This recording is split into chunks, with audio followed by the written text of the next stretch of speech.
Despite the name, this stone circle predates the Druids and the Celtic religion by millennia, and may be up to 5,000 years old.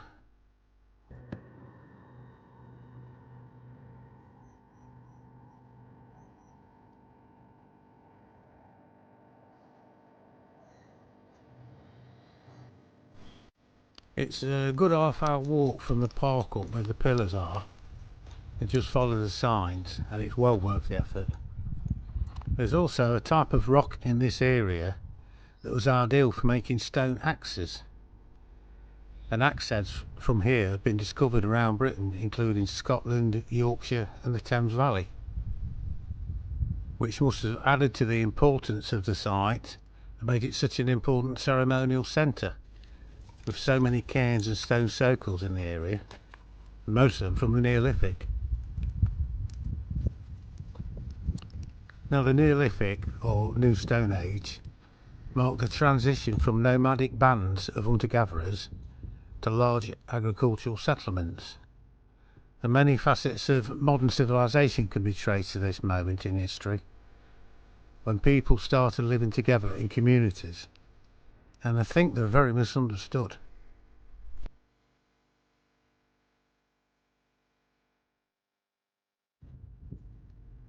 The Neolithic era.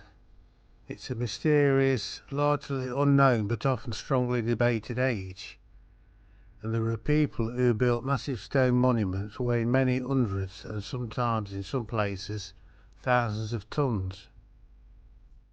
A culture that lasted for 2,000 years, and they had far more advanced and often far more ingenious stone lifting abilities than they will ever be given credit for. And their abilities also include feats of remarkable ancient engineering using notoriously hard stone. It's displayed in many places worldwide. The complexity, the precise alignments, and the enormity of many stones used in the creation of these varied monuments are all evidence of an extremely capable group of people, who sadly were often depicted as cavemen in the media, but in reality it's far from these ape-like depictions. These Neolithic people also displayed an astonishing insight into astronomical precisions, with alignments we're only just beginning to understand. Now, they appear to be a global people, due to the likeness of many Neolithic sites, and with a similarity of patterning and artistic designs, like the cup and ring marks for example. They're found all over Europe and as far as North America and Alaska. Now the glyphs found in Europe and America are thought to have been carved around the same time, using very similar methods. So did the ancient Neolithic people explore America and Alaska, or vice versa? Or is the similarity of these strange markings just another curious coincidence? It makes me wonder, who were these people? How did they accomplish such incredible feats of ancient engineering?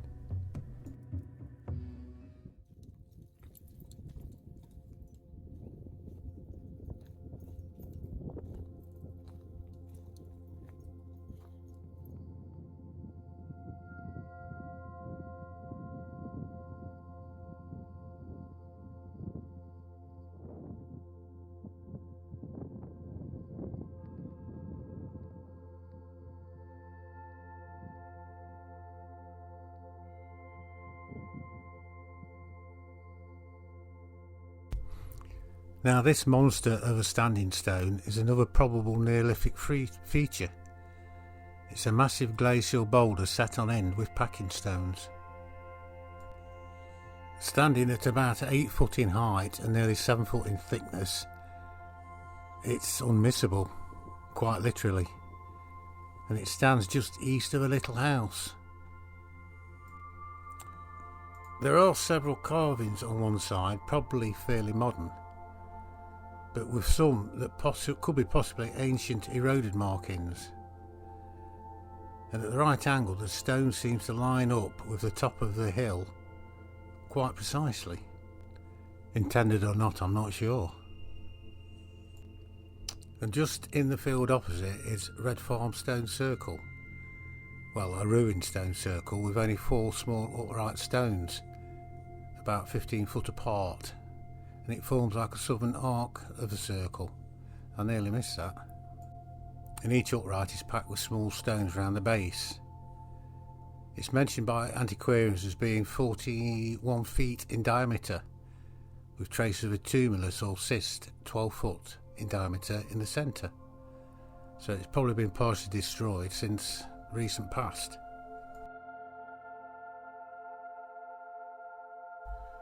This weirdly named circle 257 is a small ring of 5 stones, similar to a lot of them in southwestern Ireland.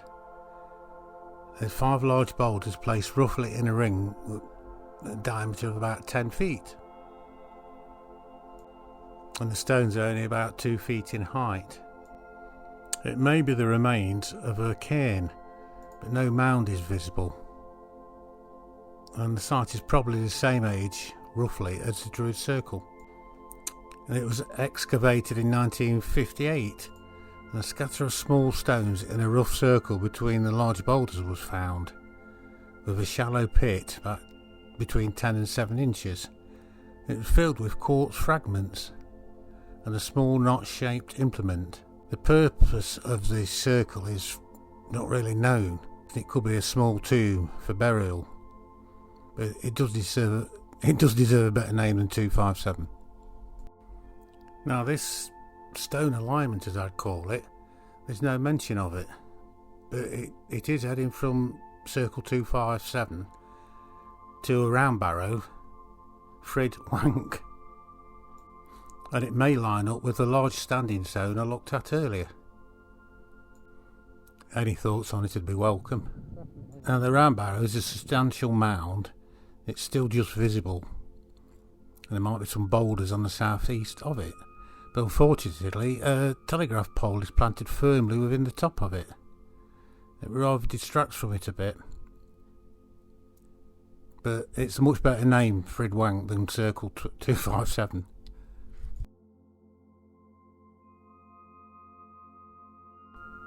Now, Druid Circle, it consists of large stones standing in a low rubble bank, and the moorland on which the circle stands is level, and it's 1,100 feet above sea level.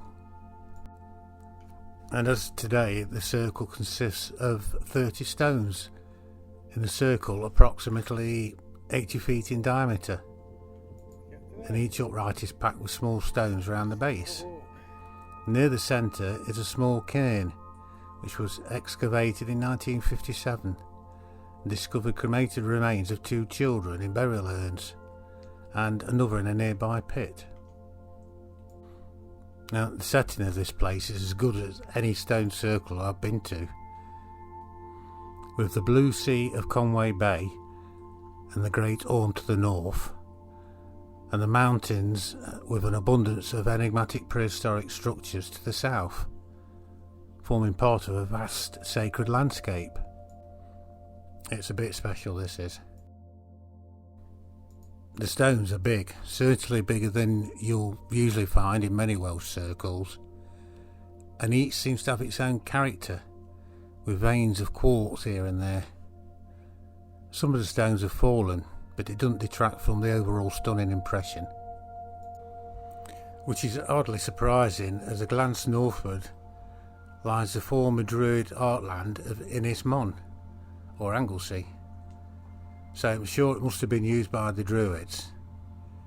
It's so majestic and imposing for it not to have been. It's a place to sit and think amongst the greyish ancient stones of seemingly incomprehensible age, symbolism and meaning. If only they could speak and tell us tales of the people who used the site for many purposes over several millennia. Now, the location to me appears to have been chosen so the monument remains pretty incognito to all except passers-by, and the view of the monument is considerably decreased to include just the immediate land and surrounding of the monument, so it cannot be seen at a distance. Its architecture and the people who use it seem to create like a sacred secret world. And part of the secrecy is the way sites like these are located in the landscape. I've noticed this before. They can be seen if you know where they are, but not seen if you're not part of this circle of knowledge. And it's sort of been sited behind a mound. Now, has a mound been built in front of the circle? I don't know. There's no doubt that the mound, whatever its origins, is an excellent observation post for anything that might be taking place in this venerated space below.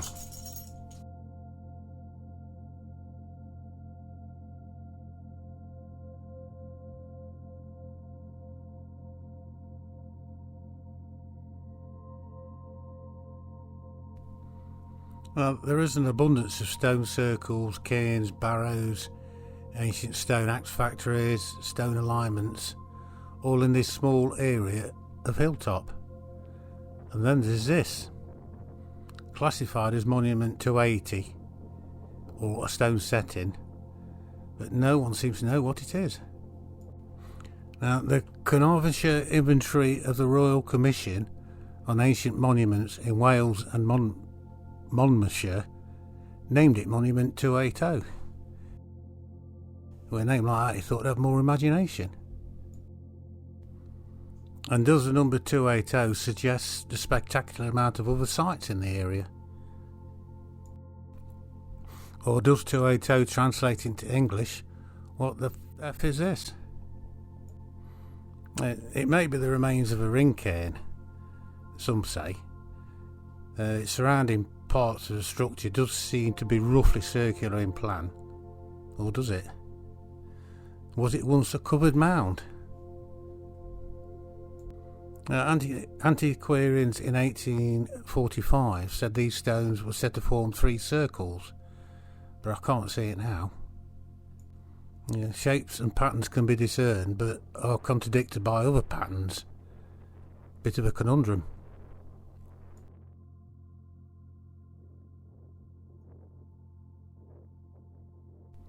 Possibly North Wales' most mysterious monument, but it's in a very prominent position. I think our ancestors would be pissing themselves watching us react to this enigma. It slightly reminds me of a long barrow, but no idea, but it's intriguing.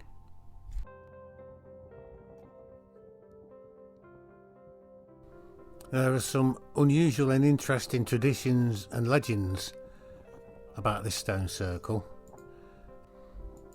And it's said that a bloody battle was fought here between the Romans and the Druidic peoples, and that the cairns were raised over the bodies of the Britons who were slain.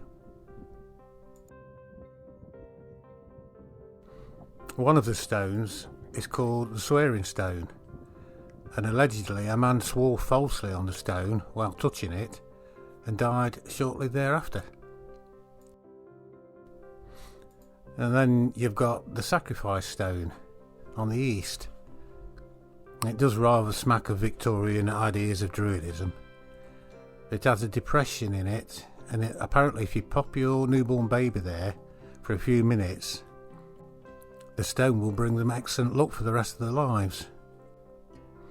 Also, if you sprinkle water from the dip in the stone around the threshold of your house, it'll protect your home from witches.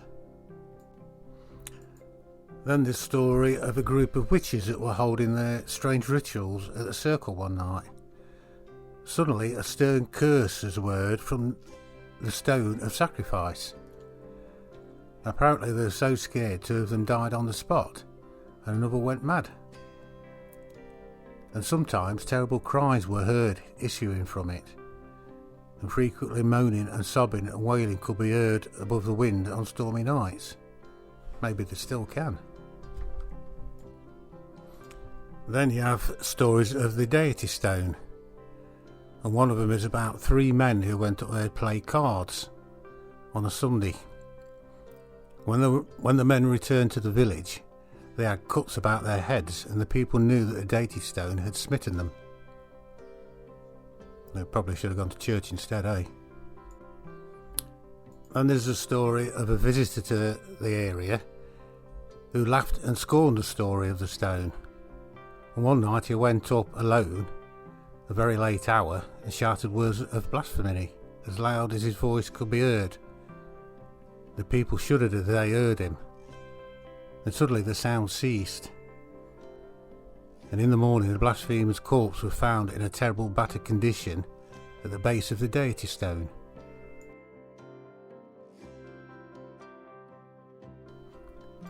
I also heard an interesting theory about the two small stone circles which flank this larger circle.